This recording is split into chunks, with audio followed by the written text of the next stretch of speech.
What is up, guys? Fado82 coming at you with some footage from the US Rustopia server. I was doing some spectating this evening and I came across a construction that was underway by Dirt McGirt and crew. They were putting together an event for the community called Rock, Paper, Torches, similar to the game we played as kids called Rock, Paper, Scissors. They were constructing this location when they attracted the attention of some nearby sex slaves who recently escaped from a compound. They were out foraging for mushrooms. They heard Dirt McGirt and crew over there. Initially, I thought there was only one Gimp out here with his mask, but then I noticed there was multiple ones in the landscape. There's a pack of about 6 Gimps here who are about to rush the compound. And this was a thrilling thing to watch. It actually had me laughing. I was almost choking on some coffee that I was drinking when I was spectating this, and I was hoping that I would capture the footage and that it was translate. But these nakeds, who are infinitely more terrifying with the recent addition of that Valentine balaclava skin, which is essentially a Gimp sex mask, came in here storming in primitive style with bows, and they decimated Dirt McGirt and crew who were there. They weren't prepared to be attacked by a fearless band of Gimps here.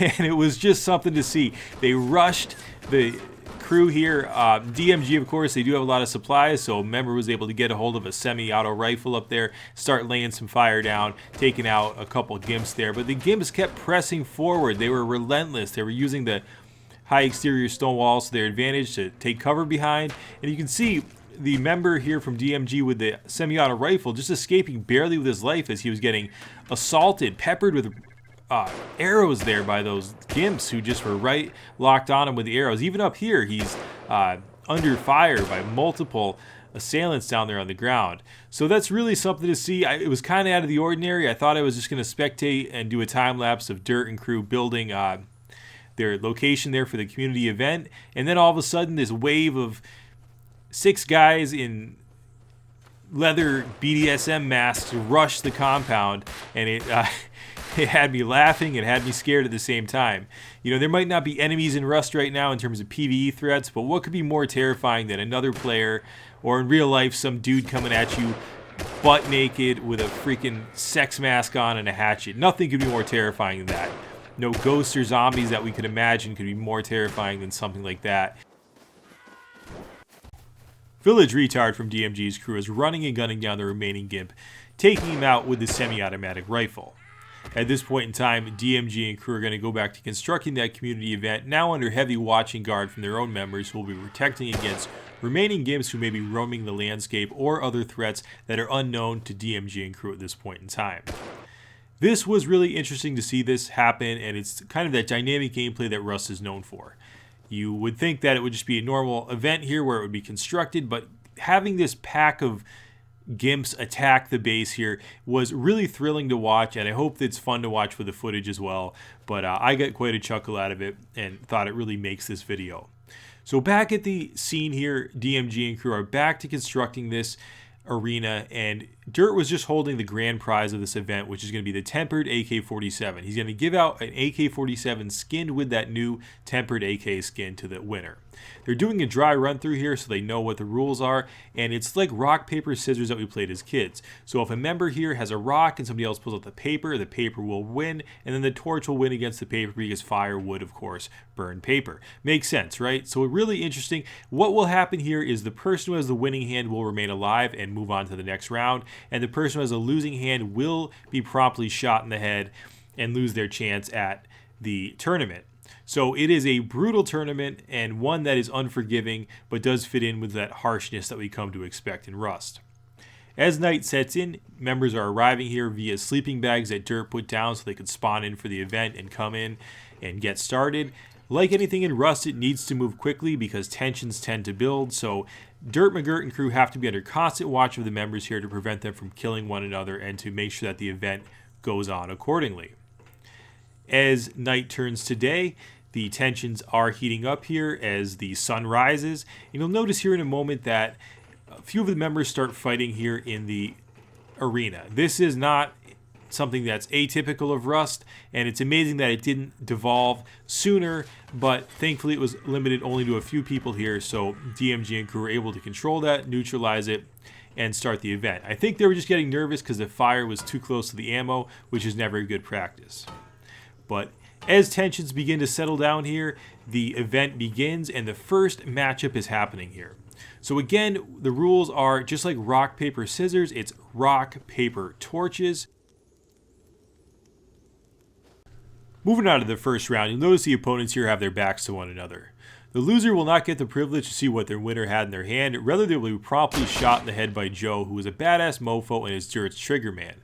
Soon you'll see a close-up of Joe's face, and you'll see that he means business and that he is someone to be feared. Time and time again, these scenes play out exactly as they should. The rules are very simple again, and the outcome is very brutal. There's not a lot of mystery here, and it's really an event that fits in line with that brutal aesthetic of Rust.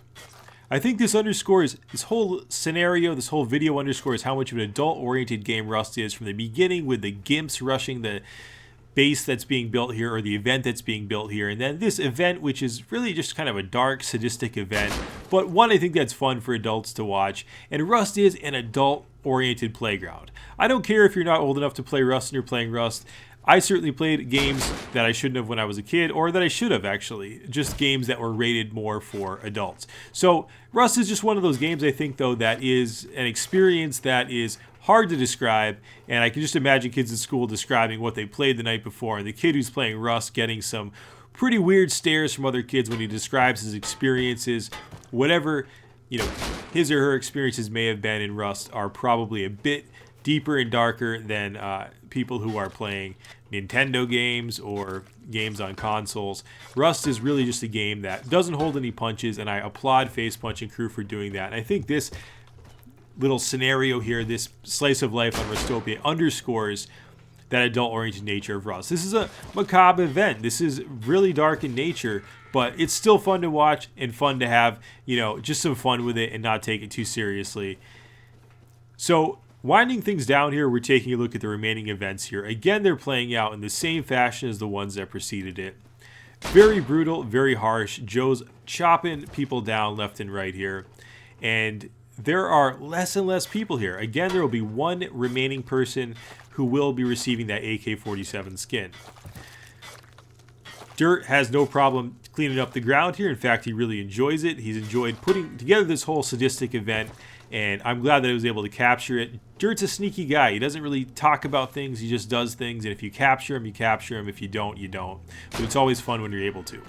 This is the remaining event here. We will see who will be winning that AK-47 skin, that tempered skin, and it's all down to the draw of the hand. There's actually a tie here. They both had paper at first. This is the first tie that we've seen here, and the last one that we'll see, because these are the remaining opponents here. Fire, again, will win out against paper, so Perpetual Vulcan, it looks like his name is going to be the winner here. He is receiving that tempered AK. Joe is going to throw down that tempered AK that he had chopped all of Perpetual Vulcan's opponents down with, so that is a very symbolic gesture, and it's handing the power now over to Vulcan. Vulcan could have mowed Joe down there for all the trauma that he endured as part of this event, but he instead chose to accept Dirt and Crew's generosity here. They gave him some remaining supplies to help protect him in the harsh landscape. Hopefully, he will make it back to his base with that AK-47 that's skinned with that nice skin. He has a long way to go, and as we see, the landscape is fraught with terror. Hopefully, you won't get attacked by another pack of Gimps. As always, guys, really hope you enjoyed this event. Fado82, peace.